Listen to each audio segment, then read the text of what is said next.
Hello there. This week I'm deciding to do something a little bit different because I have been doing some work in a sketchbook and some other little drawings that have been traditional, and so I haven't really been doing as much digitally, and I thought that this would be a good thing to show off just because you don't really see it on this channel since I don't do a lot of sketchbook videos. So it's kind of a little sketchbook tour with some other things thrown in, just some interesting here's what I've been up to type deals. As I mentioned in a previous video, I am one part of a Dungeons and Dragons actual play podcast, and so I've been really inspired by that lately. There's a lot of things that happen in that story that can be illustrated, or I can work with the characters and all that kind of stuff. So it's actually been a really big source of inspiration for me lately. That's mostly what I've been putting in the sketchbook, is characters from that. My character is Burnin Leadsetter. He's a bard, and both of these outfits are actually not canon.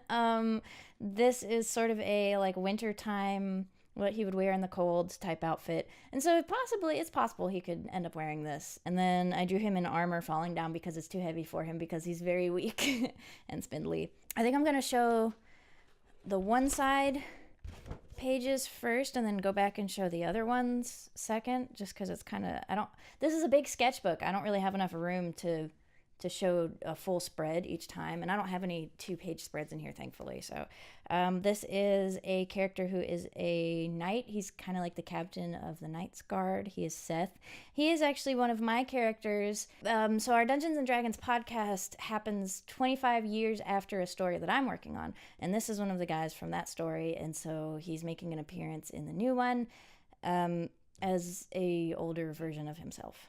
These are just some doodles, trying to work out designs for the king, who is also a character from my original story. And I don't really know how I feel about his hair, but he does have like 2 braids when we meet him in the campaign. So, and one of the other players has a dragonborn character who is named Claire, and Claire, when she meets the king, thinks that he's cute and kind of has this crush on him, so I drew her thinking about him. Here's another cool Burnin, and this is spoilers, I'm probably gonna cover it up. Here's a drawing of Seth when he's younger, napping against a wall. I don't know, I just kind of, this doesn't really have any real illustrative purposes, I just kind of like the idea. There's definitely some weird things going on with my anatomy, and I guess I can talk a little bit about this particular process. So one of the things that I do sometimes with my art is I use like 3 colors of Prismacolor pencils.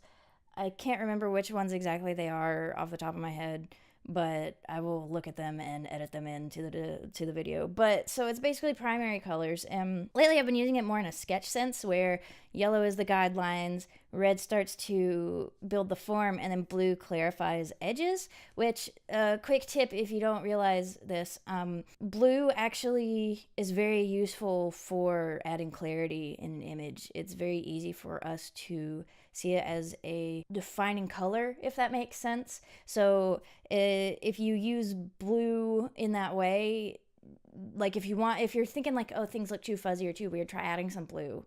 That might help. This is mostly contour lines and outlines, and not really so much shading, but I have done in some of my studio work more complex, fully shaded images with these yellow, red, and blues, and you can get some really cool effects depending on how you layer them. It's sort of almost like how when you paint, you get you can mix the primary colors to get different effects, but because these are more opaque, it's got a weird kind of look to it, but you can still use it in a pretty neat way. I really like it. These are a couple characters that I decided to come up with.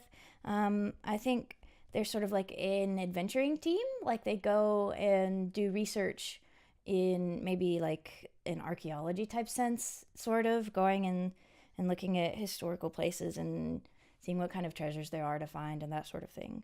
That's the idea, I think. And I don't really have a name for her yet. She is just sort of like a helper, I guess. He's less of a fighter, I would say. He's more exploratory, creative type. This sketch turned out really funny, but I actually really like it. So I've been playing a lot of Stardew Valley. Oops. Rip. I've been playing a lot of Stardew Valley I got it for the Switch the other day, and in fact, last week on Thursday, instead of uploading a video, I decided to lay in bed and play Stardew Valley because I was feeling really unwell, and I decided to take the week off, and so this is still Burnin from D&D, but I decided to make him my farmer in Stardew Valley, to be a cute little farming country boy. And so I've been having a lot of fun with that. It's kind of weird, like in open-ended games like that, I like to imagine like what would the character do and what decisions would they make. So I've been kind of playing it as him. My first Stardew Valley run, it was myself on the computer, and I'm hoping I can get those files off my old hard drive because I also liked that save as well. Again, I've got some weird anatomical stuff going on. Like this arm is definitely funky. I know it sounds like an excuse, but I kind of like it. But I don't know, like how much should I fudge and how much should I definitely need to start studying anatomy again, because like the longer you go from looking at the human body and working from it, like the more fuzzy and out of whack things start to become. But I also really do legitimately like doing weird stuff with anatomy. So I'm not so bent out of shape about it, but I know that some people really don't like seeing weird anatomy. They think that it's an improper way to make art. So I can respect that. And I guess I want it to be intentional as opposed to accidental. And I feel like this one was a little more accidental. So going to the other side of things, here's another of Seth as a younger dude. I feel like my sketches are very boring and that I keep kind of making the same general pose of people standing there looking kind of pissed off. Still, again, working with those three colors. I think that this was an unfinished one. I think I got tired and I could go back and add more blue, probably, because it looks kind of weird just hovering around his face like that. This is exactly what I mean by having the same poses all the time.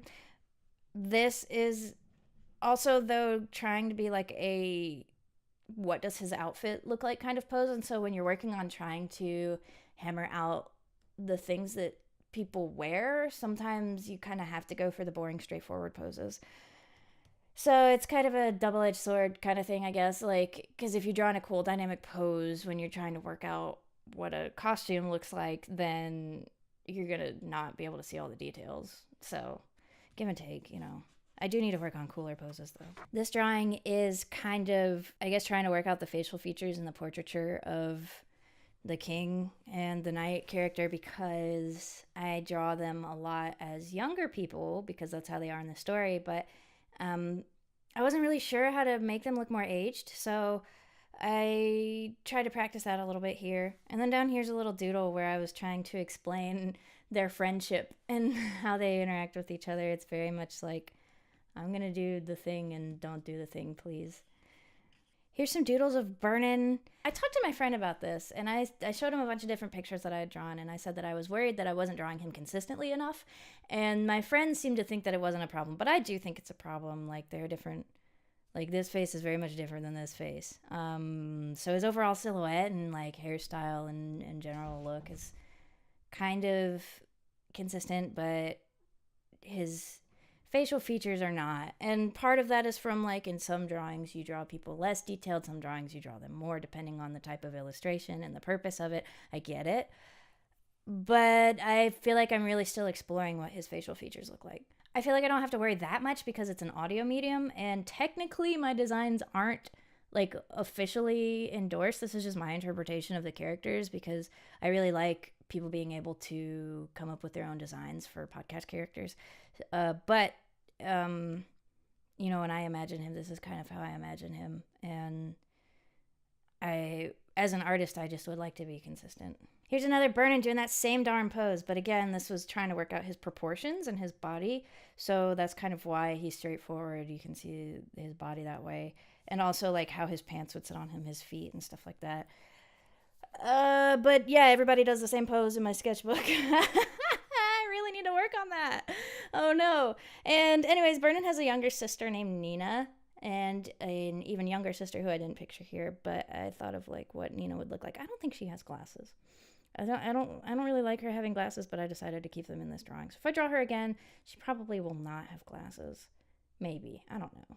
I don't want it to be like, oh, everybody in the family looks exactly the same, because it's like bad character design.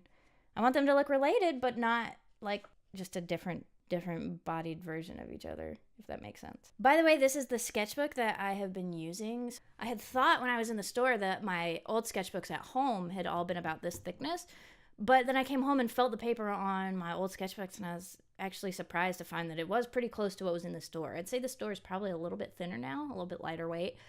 So anyways, I've been enjoying working on a thicker paper regardless, because sometimes on thinner paper sketchbooks, when you draw heavily handed, it'll make a line in the next page, and then when you try to color or draw or shade or something, it'll have that gap in it.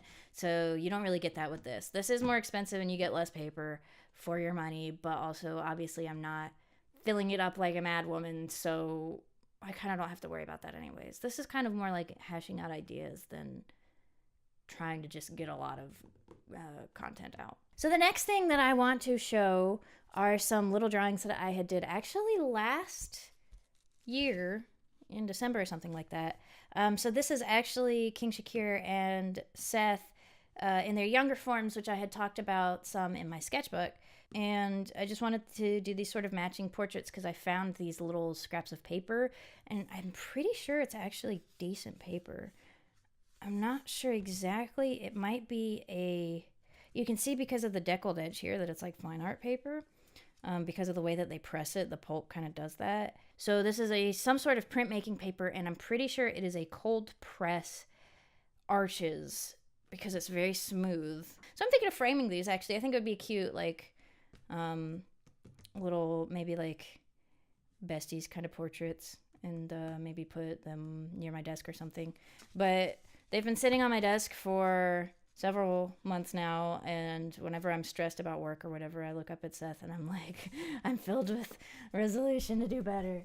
The last thing that I have been working on recently is something I picked up a couple days ago after stumbling into this idea for the craft, and I have been really enjoying it, but I think maybe I've been enjoying it more than my actual work, so I need to be careful because I've been neglecting my work to do this craft, but it's really fun. I've been doing cross stitch on these little plastic canvases to make little pixel art, and it is just so precious. I had to do Kirby because I love Kirby. I love him so much, and that was my first attempt. This is I didn't even know this stuff existed until a couple days ago, but this is a 10 count mesh plastic canvas, and apparently you can use it for cross stitching. It's pretty cool. I decided to double stitch all of these, so this one took forever, but I got some 14 count mesh, which is smaller, and I don't have to double stitch that one to get all of the plastic covered. So I've been enjoying working that size a lot more, but I mean, I gotta find a use for this. I bought it. I have to, well, my boyfriend bought it for me, but we paid for it. I need to use it. And I'm working on another one right now, and it is actually a Valentine's Day present for my boyfriend. So Curtis, if you're watching this, don't look at this. Just maybe stop watching here, because this is spoilers for Valentine's Day presents. But it's so cute, I just want to share it. Here's the 14 count mesh, and it is the cute little UFO from Earthbound. And I just love it so much. It's so little and tiny, and oh my god. He really likes like aliens and UFOs and stuff like that. So I'm gonna make this one, and then I'm gonna make, I think, just a regular little UFO, and it's supposed to be like me and him, I guess. I don't know, but this is the first one I'm doing because it's tiny and cute. Oh my god, I love it so much. It's so cute. Oh, kind of hurts my thumbs though, pushing this needle through there, but that's what I'm working on. So that's all the cool stuff that I have been up to lately creatively, aside from the other things that I've been putting on the channel and a little bit of digital art on the side. Also, real quick, before this video ends, I wanted to talk about streaming. So if you come to my live streams every Sunday at about 6:30 EST, which is awesome, thank you so much. And I am thinking of making the jump to Twitch. It seems to be a better option for streaming, but I still want to keep making YouTube videos.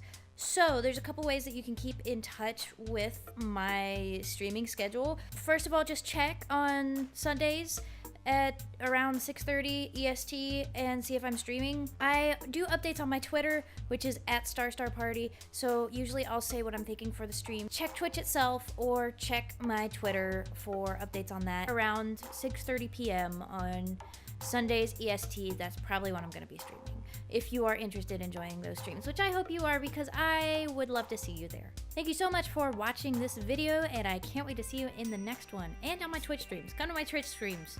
Come to my Twitch streams. I said that weird. Bye!